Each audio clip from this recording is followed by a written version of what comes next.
Hey folks, today is Friday, May 20th, 2016. My name is Jake Baldino, here every Friday to talk about the cool video game stuff that happened this week. First of all, last week almost 700,000 people watched this show. I can't say thank you enough, but I also can't reiterate how scary that is to think of a room full of that many people. But regardless, let's get right into it. Starting off with, I might be blowing my load here a little bit, but Resident Evil 7, the thing I'm most excited for. Is it going to be called Resident Evil 7? We don't know, but the rumor mill is buzzing after a Japanese analyst tweeted apparently some insider information that yes, a new Resident Evil is a thing, Capcom is going back to its roots, and that they hired a designer that worked on PT, which is crazy exciting. It all sounds almost too good to be true, but Capcom has teased about how they are working on a new Resident Evil, so this does make sense. Plus, I hate to say it, but maybe I kind of trust this guy's thoughts a little bit because he's a doctor.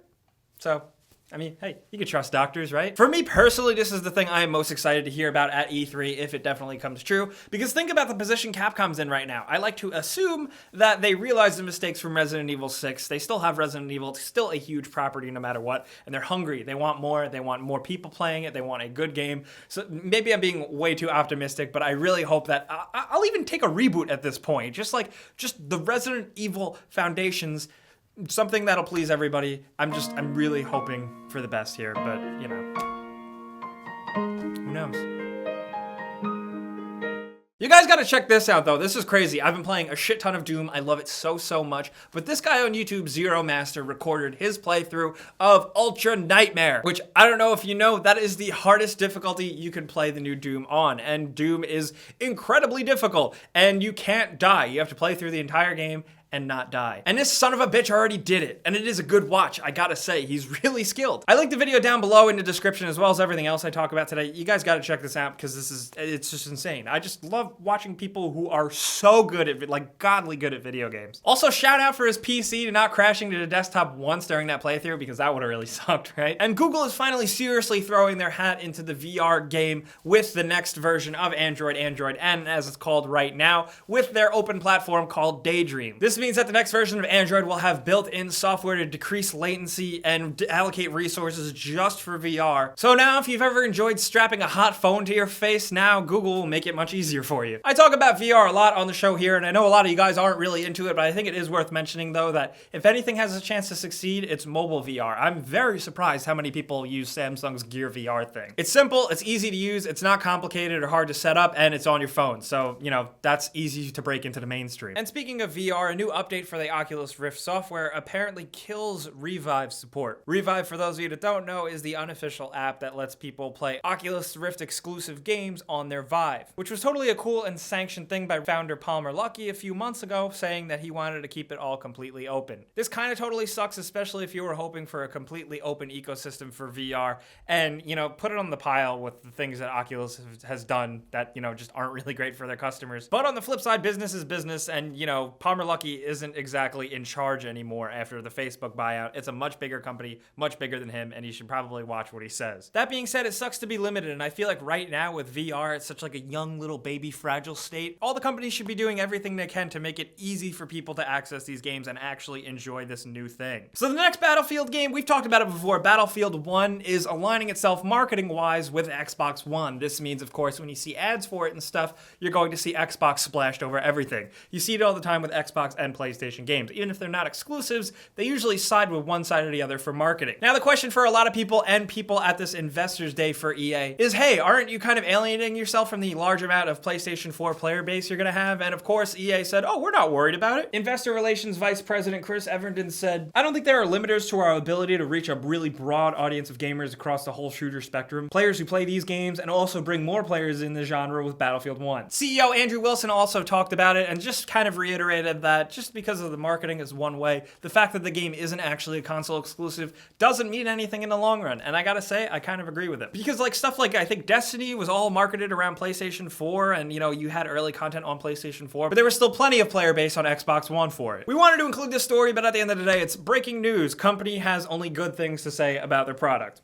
Spoilers. On the flip side, the more interesting thing I think to come out of this story is that EA apparently initially turned down DICE's pitch for a World War I game. And you know, honestly, if I was EA too, I'd be like, that's crazy. What? That doesn't make any sense. And since we are on the topic of EA also spoke out about the performance of Battlefront and the quality of it and the Metacritic score. EA higher-ups did acknowledge the fact that they weren't happy with the Metacritic score, and it's like, yeah, obviously, okay, like you make a game like this, you're not going to get a great score, and you should have expected that. But they also mentioned the fact that they are aware of the game not being deep and not having a single-player component that a lot of people wanted, and they're working on addressing that with the newly kind of announced Battlefront 2 that's releasing next year. I think it's nice that they're saying that, I guess to save face for fans and stuff, but if you also think about it, Battlefront sold a lot. It made a lot of money. So I think at the end of the day, while I do say they don't like the Metacritic score, ultimately, I think they're going with what makes the money, and that sucks. But I will say, and judging by when we see more of Titanfall 2, I think single player is gonna come back in. You know, it's gonna be hip again to have a single player game. I really hope so. And since we're still on the topic of first-person shooters, we got a big fat leak of Destiny's next and fourth expansion. Boom, there it is. It is called Rise of Iron. There's a cool guy, and there's wolves. The Lord Saladin, he's got fucking flaming hammer. He's got fucking 3 wolves. No one cares. Nobody plays Destiny. Yes, a lot of people play Destiny. I know. So I guess expect this to have a new raid and a bunch of stuff, and it's very interesting to see how this is releasing compared to the Destiny 2 that they want to release. And since every once in a while I like to talk about cool technological advancements that might help gaming, check out what IBM has been doing and innovating with their phase change memory. Thanks to new innovations in how they condense and make this memory, it is now 50 times faster than Flash. But the cool thing about this PCM memory isn't just how fast it is or if it's going to replace Flash or not, because in some senses it isn't practical to do so. The real idea is the potential here that it can just condense computer systems in general. RAM is still much faster, but PCM could work as universal storage and replace both RAM and Flash memory as one cohesive memory system.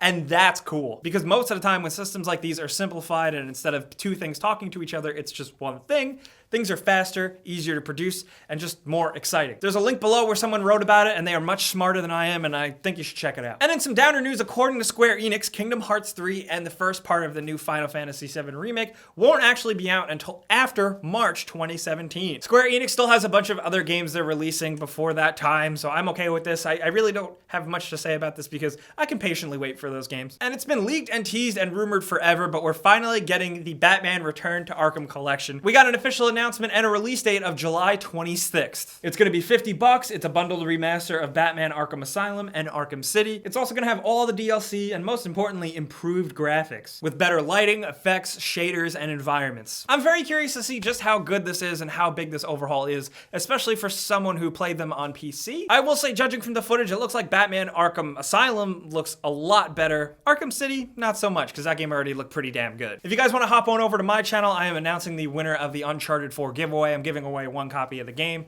and I'm releasing a Doom review that is gonna be good. Spoilers, I love the game. Last week though, we put out a call for Dark Souls glitches. We got a ton of submissions. We had to go through a lot, but the best glitch we saw, and it is going to be featured as #1 in our upcoming Dark Souls glitch video, is nice job, you won. We'll be contacting you soon. But let's get on to the real giveaway we do every week. There's a link below. You click it, you enter, you sign up once, you're entered forever. So then every week I go in and pick a random winner to win a free game of their choice. This week's winner is...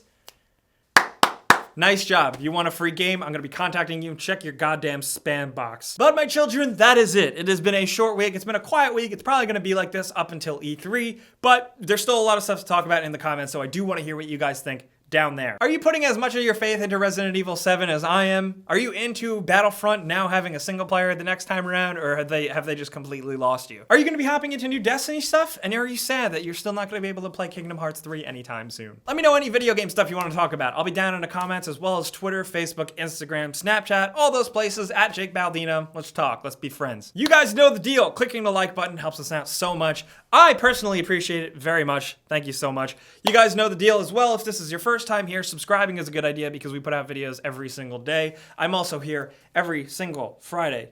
You need to know that. Come around more. I miss you. But as always, I'm Jake Baldino. Thanks for watching, and we'll see you guys next time. Pizza's on me.